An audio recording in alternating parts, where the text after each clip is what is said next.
Look, I'm not some poet or Instagram husband who writes anniversary captions like a love novel. I'm just a guy who works with his hands. I wake up at 5:30 every morning, pack my lunch, throw on my boots and head to the construction site. That's been my life for 18 years. No shortcuts, no handouts, just hard work and calluses. I met Alyssa at a dental clinic. She cleaned my teeth and I guess I left an impression. She was sharp, funny, and had this thing in her smile that made me feel like I mattered. We dated for 2 years before tying the knot. She used to wait up for me after long shifts, cooked dinner, snuggled on the couch, even joined me at football Sundays with the guys. We were tight, but somewhere along the way something shifted. First, I didn't notice.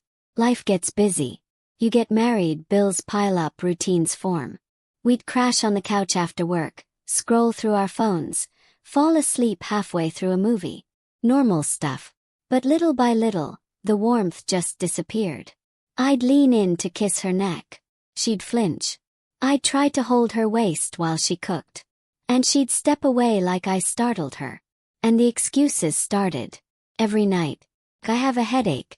I'm exhausted. Let's just cuddle. I had a rough day, babe. And sure, sometimes people really are tired. Get that. But it wasn't just one night. It became every night.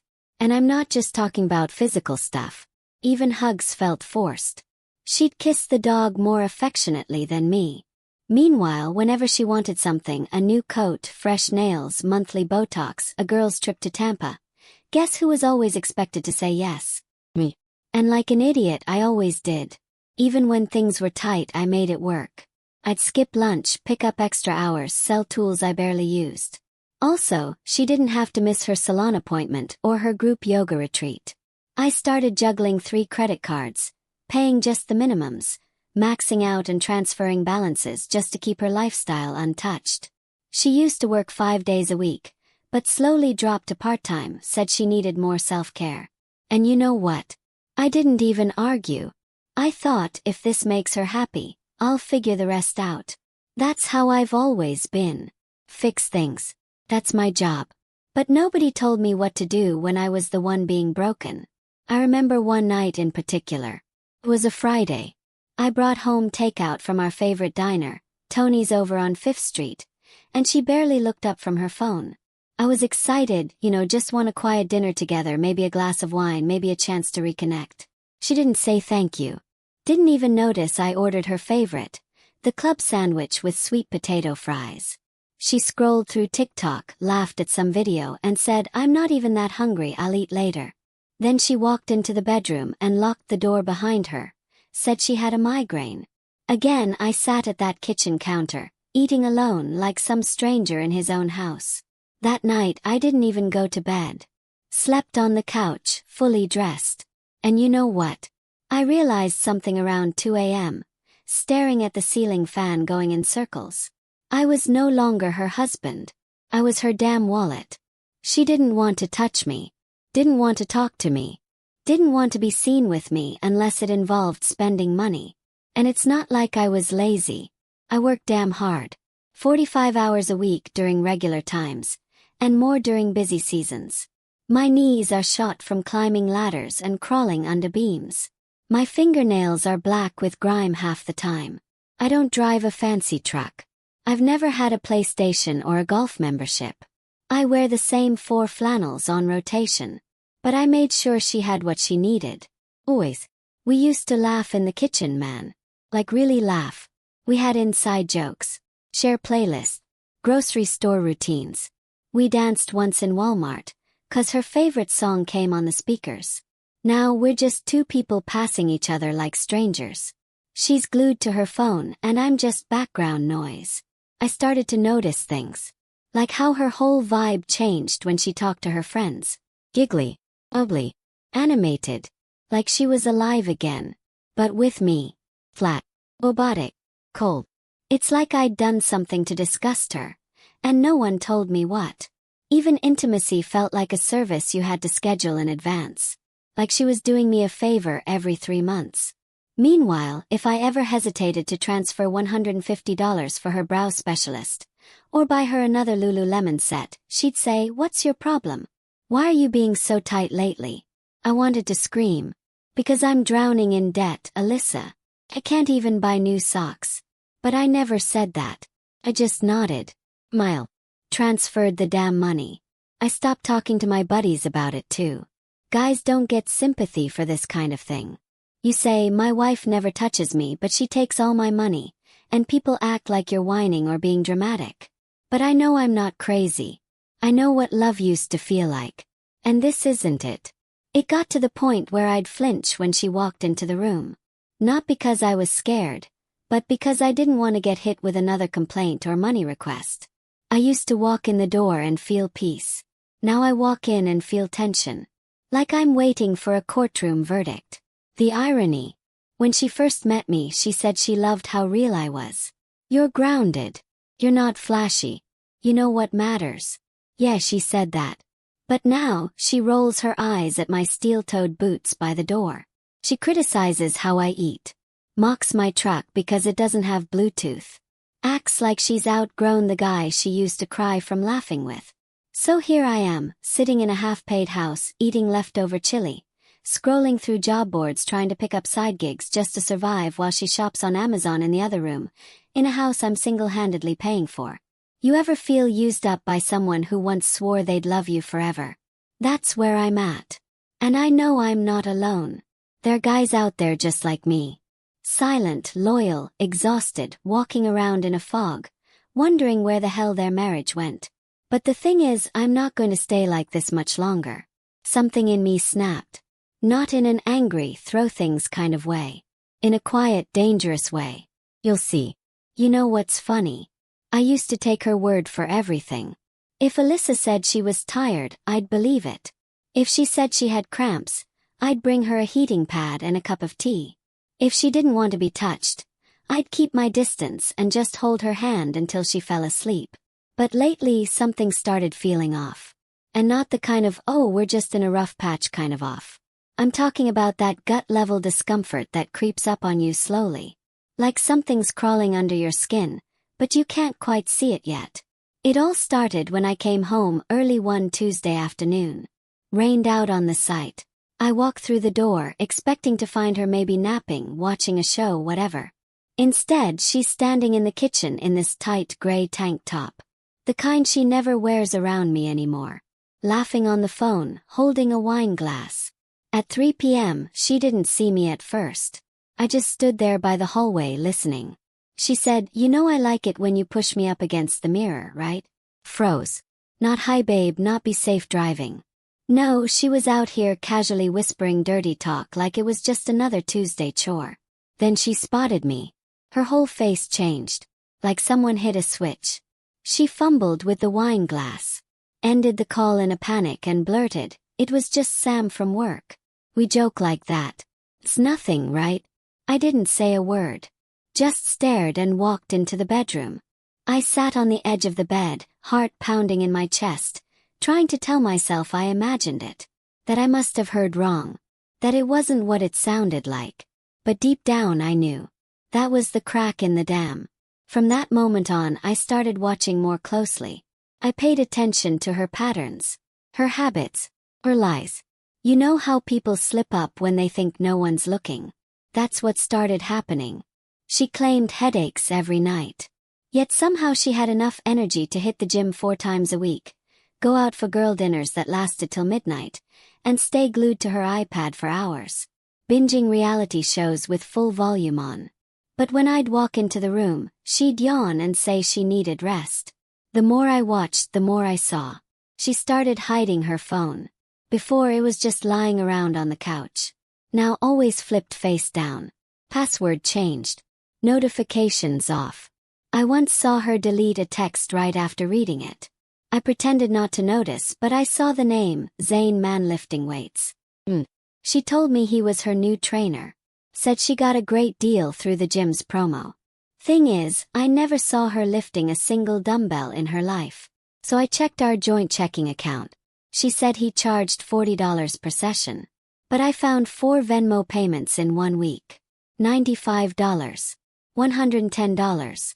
$130. And the notes. Meal plan. Form check.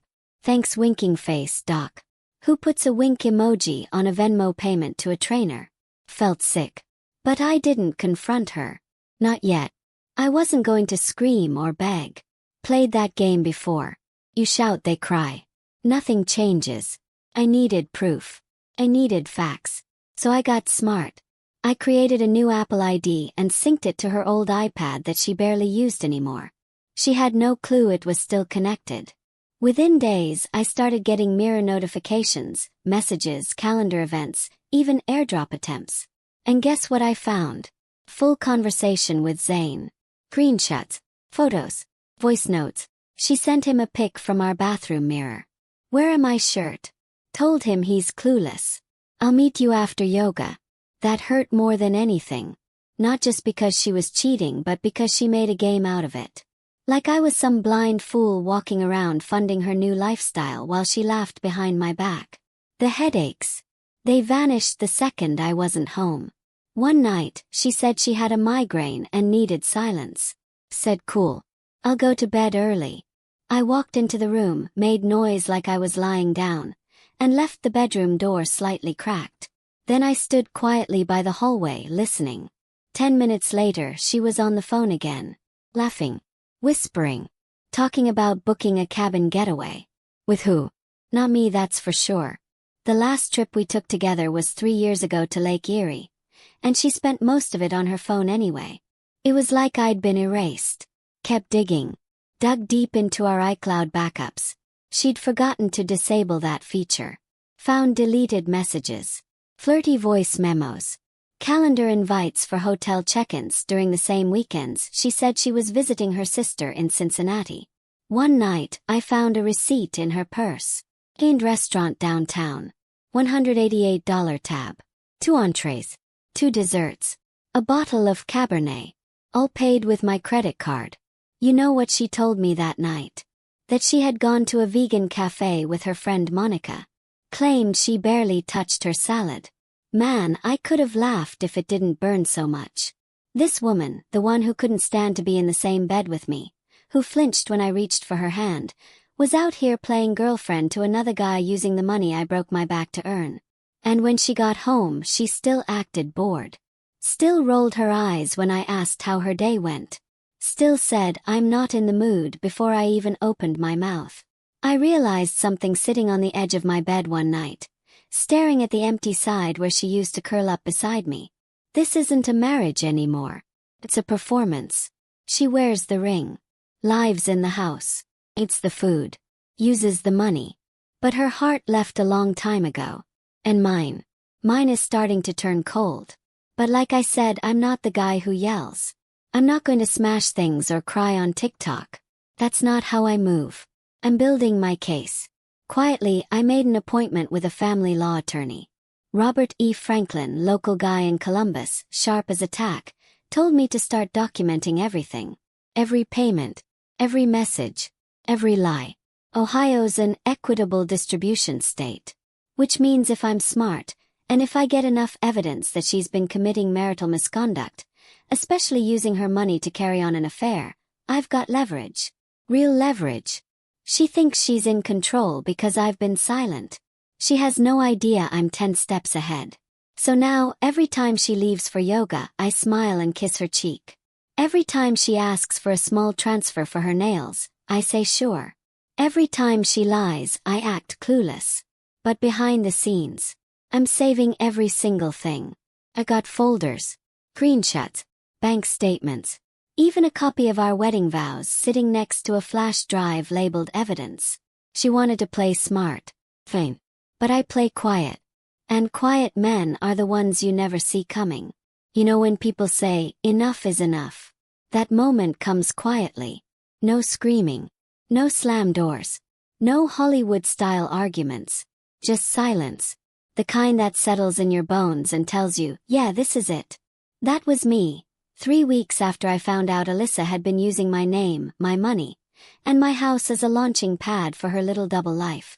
While she was moaning about headaches at home, she was out on dates with Zane, swiping my card at steak restaurants, and sending him selfies from our bathroom mirror.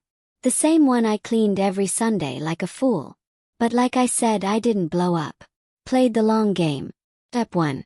Lock things down. I went to the bank. First Financial on Broad Street. Sat across from a woman named Karen who could tell something was up just by how I looked. I said I need to protect my money. Quietly. She didn't ask questions. We closed the joint checking account.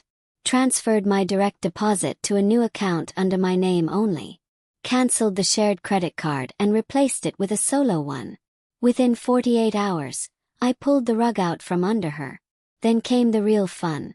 The next morning I acted like everything was normal. Made coffee. Kissed her cheek.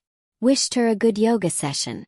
She smiled and said, "Transfer me $60 for the class and a smoothie."